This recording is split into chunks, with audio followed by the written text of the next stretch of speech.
Hello दोस्तों, राधे राधे। आप सभी का मेरे चैनल पर स्वागत है मिस्टर बबलू निशा ब्लॉग पर। तो आप सभी कैसे हैं? आशा करती हूँ आप सभी बहुत बहुत बहुत अच्छे होंगे। ईश्वर करे आप सभी स्वस्थ रहे, मस्त रहे, अपने जीवन में यूं तरक्की करते रहे और आगे बढ़ते रहे, यही प्रार्थना है मेरी ईश्वर से। तो गुड मॉर्निंग फ्रेंड्स। तो ये बज रहे हैं 10 या 10:30। तो मैं नाश्ता बनाने की तैयारी कर रही हूँ जाना लोगों के लिए। तो पापा जी बोल के गए थे कि लिट्टी चोखा बना देना सत्तू भर के। तो ये देखिए मैं सत्तू बना चुकी हूँ। तो सत्तू वगैरह मैं तैयार कर ली हूँ, बिल्कुल चटपटा वाला।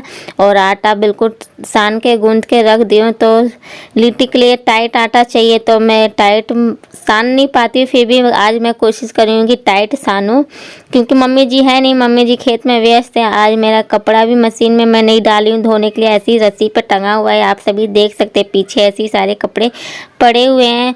तो क्योंकि लिट्टी चोखा बनाने में थोड़ा टाइम लगता है, तो मैं सोची चलो पहले नाश्ता बना के तैयार करके दे देती हूँ। पापा जी लेके चले जाएंगे तो फिर मैं अपने काम में जुट जाऊँगी। तो मैं आटा वगैरह जैसे कि मैं गूँथ चुकी हूँ और सत्तू वगैरह सारा तैयार करके मैं ये देखिए बनाती भी जा रही हूँ। और पतीले में रख दी हूँ, पानी रखने जा रही हूँ गर्म होने के लिए। तो जब तक पानी गर्म होगा तो मैं बना लूँगी बाकी का लिट्टी।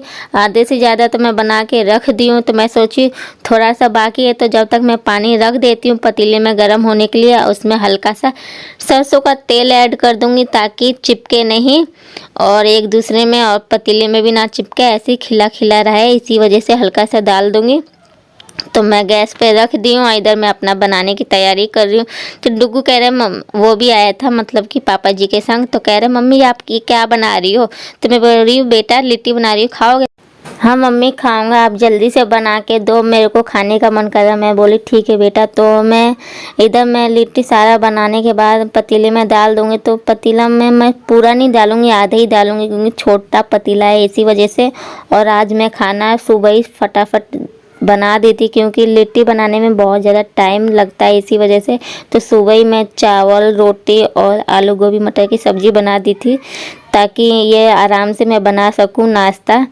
तो बना दी थी इसी वजह से तो मैं इसमें लग चुकी हूँ। तो आधे से ज़्यादा बन चुका है। डुग्गू वेट कर रहा है कि मम्मी कब बनेगा, जल्दी बनाओ। तो मैं बोली बेटा बस 2 मिनट और, बन चुका है। तो ये मैं फटाफट भरती जा रही हूँ, सत्तू को बनाती जा रही हूँ। तो इसकी रेसिपी कई बार मैं आप सभी के साथ शेयर कर रही हूँ, तो आप सभी मेरे चैनल पे जाके देख सकते हैं।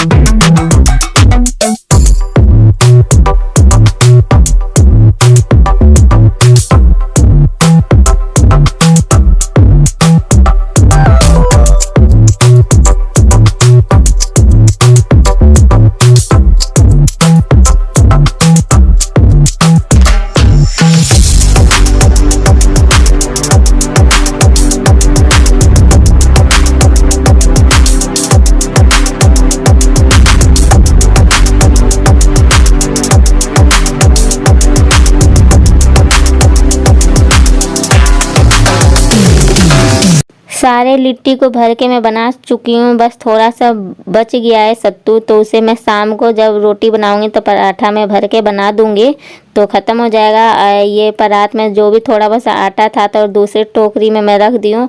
और जब मेरा लिट्टी बन जाएगा तो उसी परात में मतलब मैं सारे लिट्टी को निकालूंगी, ताकि ठंडे हो जाए फटाफट। फैला हुआ है तो मैं डाल दी हूँ सारे एक एक करके लिट्टी को। पानी में उबाल एक आ चुका है, पानी अच्छे से गर्म हो गया था, तब मैं डाल रही हूँ ताकि चिपकेगा नहीं। तो पूरा नहीं आ पा रहा था, भर गया था। तो मैं सोची चलो 2 बार में बना देंगे उबाल के।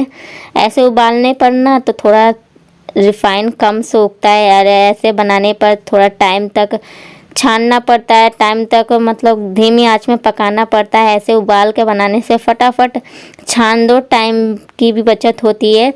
तो मेरे को मतलब मैं ज़्यादातर ऐसे ही उबाल के ही बनाती हूँ। और ये तो बिहार का फेमस डिश है लिट्टी चोखा। तो मैं इस बीच चोखा भी बना के रेडी करके रख दी हूँ, ताकि अब तो बस बन ही गया है लिट्टी। तो इसे मैं निकाल दूँगी। एक बार में तो हो गया, उबल चुका है, और दूसरी बार में बाकी का लिट्टी मैं डाल दूँगी, तो जब तक ये ठंडा होगा तो मैं कढ़ाई को मैं रख दूँगी गर्म होने के लिए। तो पहले मैं फटाफट ये देखिए मेरा कढ़ाई रख दी थी गर्म होने के लिए, उसमें रिफ़ाइन ऐड कर दी थी। और रिफ़ाइन गर्म होने के बाद तो इधर मैं लिट्टी छान रही, तो इधर एक दूसरी बार मैं लिट्टी डाली थी पतीले में, तो वो उबल रहा है, तो वो भी उबल गया था, तो उसे भी निकाल के रख दी हूँ, तो वो भी ठंडा हो रहा है।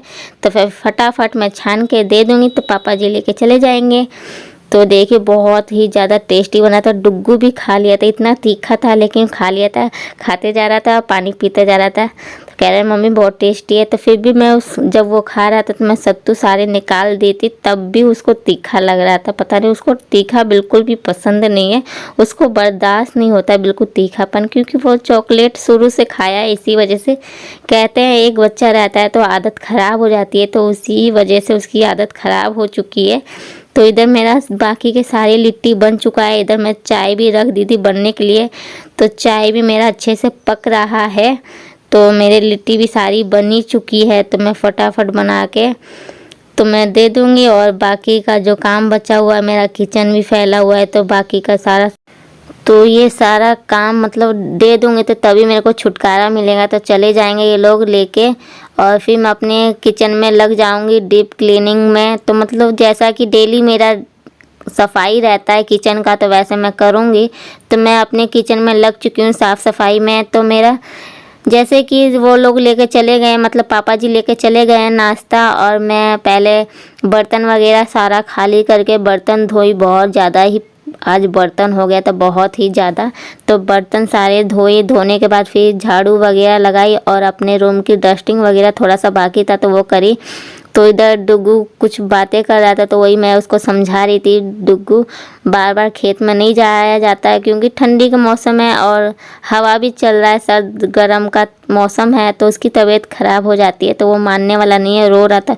उसके पापा डांटे भी थे, फिर भी वो जिद करके पीछे पीछे भाग गया। पापा जी आधे दूर तक चले गए थे, तो फिर भी मैं मना की थी, उसको समझाई, फिर भी वो चला गया। तो पापा जी फिर लेके गए उसे, आधे दूर तक थे पापा जी, फिर भी वो पहुंच गया भागते भागते रोते गाते।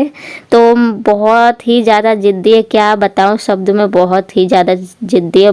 सभी लोग उससे परेशान हैं, वो रोने से ही जीत जाता है, क्योंकि जब वो रोता है तो उसकी बातें माननी ही पड़ती है, कुछ भी हो जाए। तो यही कहते हैं एक बच्चे होने से बहुत ही ज़्यादा परेशान करने लगते हैं, बिगड़ जाते हैं, यही कारण है। तो मैं झाड़ू वगैरह लगा दी थी, बेडशीट वगैरह सब कुछ कर दी थी। तो दोबारा मेरे को बेडशीट वगैरह झाड़ के फिर बिछाना पड़ा, क्योंकि गुस्से में डुग्गू सब कुछ ख़राब कर दिया था और नीचे सारा सामान बिखेर दिया था। तो फिर मेरे को दोबारा से झाड़ू लगाना पड़ा।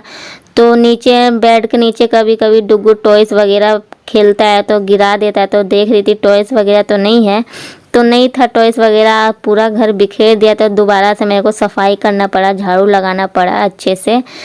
तो मैं इधर झाड़ू लगा ही रही थी, तो वो फिर रोते हुए आ गया, क्योंकि वो गया था पापा जी के संग खेत में। तो फिर वहाँ रो रहा था कि मैं मम्मी के पास जाऊंगा। तो इधर देखिए रोते रोते आ गया, बहुत ही ज़्यादा रो रहा था।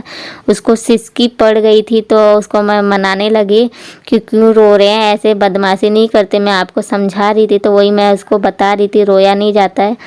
तो उसके कपड़े वगैरह गंदे हो गए थे, तो खेत में जाता है तो कपड़े गंदे हो जाते हैं, सुबह से शाम तक 2 या 3 बार उसके कपड़े चेंज करने पड़ते हैं। तो ये देखिए रो रहा है, तो इसको हाथ मुंह धो के इसके कपड़े वगैरह मैं चेंज करी। तो अब मैं कंघा करने जा रही हूँ, इसको फटाफट रेडी कर दूँगी। और इसको मतलब लग रहा है कि इसको नींद आएगा, ये इस टाइप का इसका चेहरा हो गया है।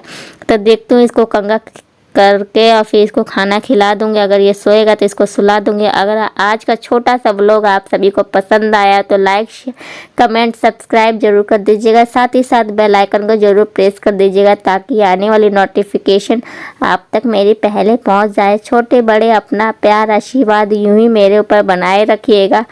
तो को कितना भी समझा रही थी फिर भी चुप नहीं हो रहा था, बहुत ही ज़्यादा रो रहा था, जैसा कि इसको कोई मारा हो। लेकिन घर में तो इसको कोई मारता नहीं है। मेरे कोई कभी काल गुस्सा आ जाता है तो मैं पीट देती हूँ, या इसके पापा हल्का फुल्का, लेकिन घर में कोई इसको हाथ नहीं लगाता है। मैं भी मतलब कभी गुस्सा आता है तो मार देती हूँ, तो मम्मी जी गुस्सा होती है, क्यों मारती हो, मत मारा करो। तो इसको मैं चुप करा रही थी, समझा रही थी। तो अब देखती हूँ ये खा के सोता है कि नहीं। Okay friends, bye bye, next vlog में मिलेंगे।